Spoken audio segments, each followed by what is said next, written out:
This is Heene Cemetery. It's about an acre in size. Opened in 1873 in September. My role here in the cemetery is to help to protect the biodiversity and to maintain all of the different habitats. Just a very brief word about the cemetery. When it was created in the 1870s, it was what was called unimproved meadowland. So it was virgin meadowland. It had never been ploughed, it had never been built on. It was just animals grazing and maybe cutting for hay, straw. And then the cemetery was put here. And in the years since then, unimproved meadowland has disappeared at a tragic rate in this country. There's very little unimproved meadowland left. So here we have a cemetery on unimproved meadowland. We're managing it carefully. We're keeping under control things like brambles and ivy.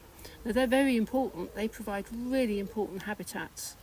But if you left them, they would take over and there would be nothing else. And then you would have less diversity. So we're carefully managing it to try and maintain as many different species as we possibly can. We have quite a good diversity here of insects, of butterflies, pollinators. We're really trying to support pollinators. And pollinators aren't just bees, they're butterflies, bees, hoverflies, wasps. There are many different varieties. And all of these pollinators, there are some that are actually very specialised and only go to one or two plants. There are others that will go to several, and then there are others that are very well adapted to lots. So, for example, there's a flower here which is called a red valerian, and it's the favourite food of a gorgeous little thing called a hummingbird hawk moth, and it actually looks and sounds like a hummingbird. Its wings move so fast that it hovers and goes backwards and forwards and puts its long tongue down right into the flower. So even though red valerian can get very prolific, we want to keep quite a lot to attract the insects that feed on that. Another thing that I think is really very interesting is the ivy on the walls. Now we have here in the cemetery several species of ivy bees. It's very attractive to lots of different pollinators, but for the ivy bee it's absolutely essential. In a lot of places people say, oh no, you've got to cut down ivy, it kills the trees or it damages walls and things. Well, to a certain extent it does, but it's such an important habitat. So because we're a wildlife site here, we are managing the ivy. So for example, if somebody comes in and wants to see their ancestor's grave that's covered in ivy, we'll just clear that bit for them and then leave it, and then the ivy comes back. So that's nature. I believe it has a place in a lot of myths and folklores. So many things in our lives, the origins and the old uses of them are kind of being lost, aren't they?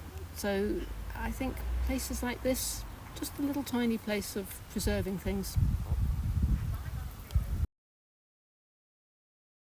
Well, my favourite critter, as you won't be surprised to hear, I'm sure, the hedgehogs. I just think they are just so adorable. They've had such a tough time. Their numbers have just declined so much. They need quite a large area. They don't do well in small enclosures. I like things with really cool names. So, for example, I'm very keen on the hairy-footed flower bee. And I think the splendid-tailed wasp is rather good. And we used to have a cat called Willoughby, so I like the Willoughby's leafcutter bee. So some of these names I think are just so interesting and fabulous. We're doing a species count of everything that's here, and we're up to 677 species in here, which is really encouraging to find that. So this is pretty good going, actually, that we're identifying so many species and photographing them. On the website there are photographs of pretty well everything that we've seen here. I love seeing the butterflies. Butterflies have really declined this year.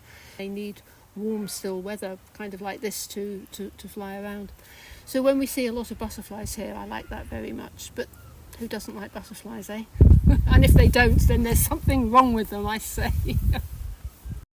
Is if you look around here and see how many trees there are, and think of how many trees have been planted by man, and we as a group have planted a very small number. There's one ancient yew over in the corner, And all the rest of these trees have been planted by nature, by wind, by squirrels, by birds. And when you see how many trees there are here, it's kind of amazing, really. And that actually loops back to what I was saying about ancient meadowland being taken over by trees. For example, these two Monterey pines behind us, people think, oh, they must have been planted by the Victorians, they're so beautiful. But if you look at these two here, and you look at the graves, who on earth would plant a tree that large in between a grave? You wouldn't. It was planted by a seed that got there somehow, I don't know. And people look at these and they think, my goodness, these are so old, they must be ancient. We have pictures from the 1920s and these trees aren't in them. So they're less than 100 years old, these trees. And we've also planted a few apple trees, but they're ancient Sussex varieties, and we thought that that was a nice touch. And these are ancient varieties and we need to keep them. So we've planted, I think it's about 6 trees, apple trees. And all the rest, everything else you see here, has put itself here or been put here by animals or birds. Unlike the yew that we have, the only tree that was that tree predated the use of it as a cemetery. That's probably about 250, 60, 70, 80 years old. In yew trees, my God, they're such special trees. They have such a place in our history and folklore. But so many churchyards, graveyards, cemeteries, yew wood was used for bows and arrows, and other people say, well, it's rooted in pagan mythology. Churchyards were put where there were yew trees because of various myths and legends. Well, something's got to stop them rising up.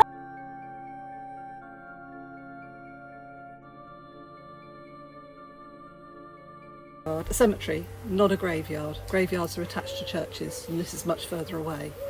So Oliver Holden, who's buried here, was the sexton of the church, and he laid out the cemetery. And when it was laid out originally, there were 2 entrances. The entrance we came in today on the corner, and then further up the wall towards the other corner there was another entrance, and there was a semicircular carriage drive which went up through the middle of the cemetery. But unfortunately, as more and more people got buried here, the carriageway had to go. So who else we've got? We've got Mr. Gifford of the Burlington Hotel on the seafront. He's buried here with his wife, and he actually gave a huge breakfast on the day the cemetery was opened, so all the great and good could have food while they were wandering around. The saddest part of the cemetery actually is just beyond these graves here. We've got 10 graves of typhoid victims. In 1893, Worthing had a terrible typhoid epidemic. There were over 160 deaths. Most of them are buried up at Broadwater, but 10 of them are buried here. And the awful thing is, most of them were under 20. And of course, being so poor, a lot of them didn't have gravestones.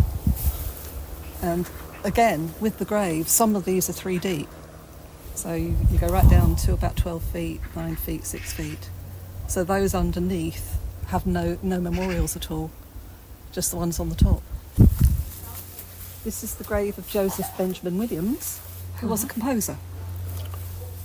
He worked for Gilbert and Sullivan. He also worked under the name of Florian Pascal, very Victorian name. He had several shows in the West End. We actually sang one of his songs when we had our soiree last month. He wrote a song called Botany Bay, and we found the music for it, so we sang it. It was lovely. In fact, it's still sung in Australia. It's like a semi-anthem out there. Never seen so many blackberries.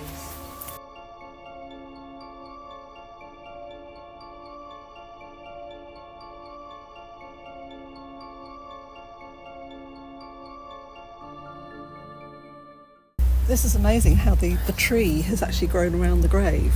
These are not native. They shouldn't really be here.